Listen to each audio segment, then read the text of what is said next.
I am asked all the time by family and friends, what is the best way of removing rust? As we all know, there's no single answer to this question, as it depends on the object to be derusted, how delicate is the piece and what is it composed of, if it's going to have a raw finish or a coated finish, if it has complex mouldings and surface textures, how deep the rust penetration and corresponding pitting might be, and what sort of patina you want the finished product to have. Then there's the actual rust removing methods, and here we're predominantly talking about mechanical processes versus chemical and electrochemical ones. Mechanical ones may include using a wire wheel, a file, a sandblaster. These are all quite aggressive. The wire wheel may be the gentler of the three, especially if a brass wheel is used. The chemical and electrochemical processes include using commercial dedicated rust removing products.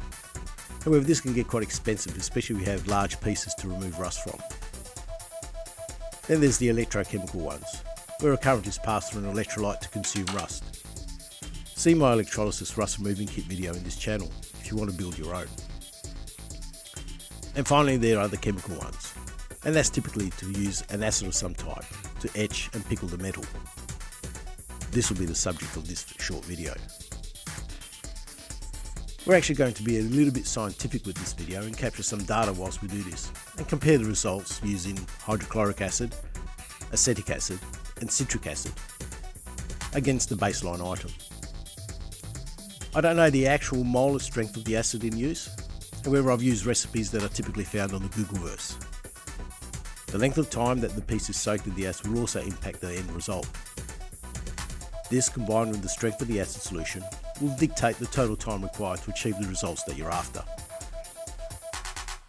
The recipes that I used for this experiment are: 1. The hydrochloric acid was diluted 10 to 1 with water, so 2 litres of water with 200 ml of acid in it. I noticed an immediate reaction when the rusted metal was placed in the solution, and this reaction continued for the length of the experiment. To make the citric acid, I added 150 grams of citric acid crystals to 2 litres of water.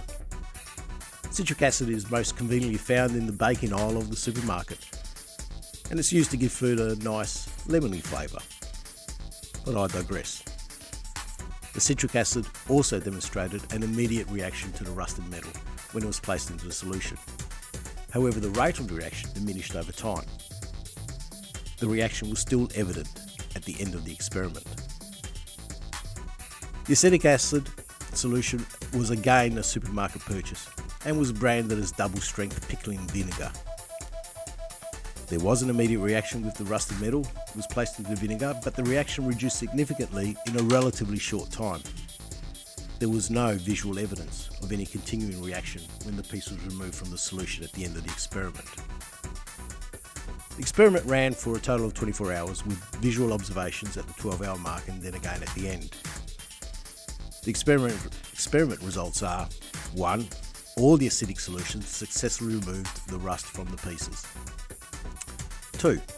The pieces demonstrated some surface pitting, but it is unclear if this is a result of the previous corrosion damage.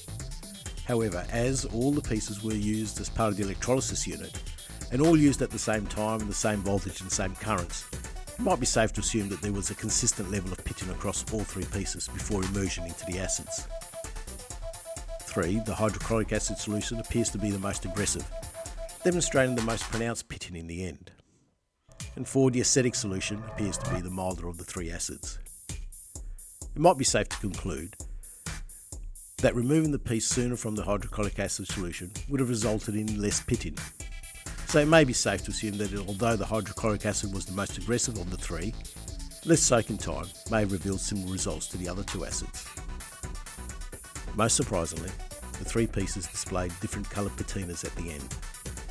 The hydrochloric acid left the piece with a green tint, the citric acid left the piece with an orange tint, and the acetic acid left the piece with a yellow tint.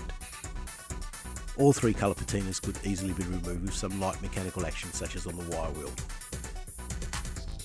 I hope you enjoyed this tutorial and that some of the mystery associated with immersion acid rust removal has been removed.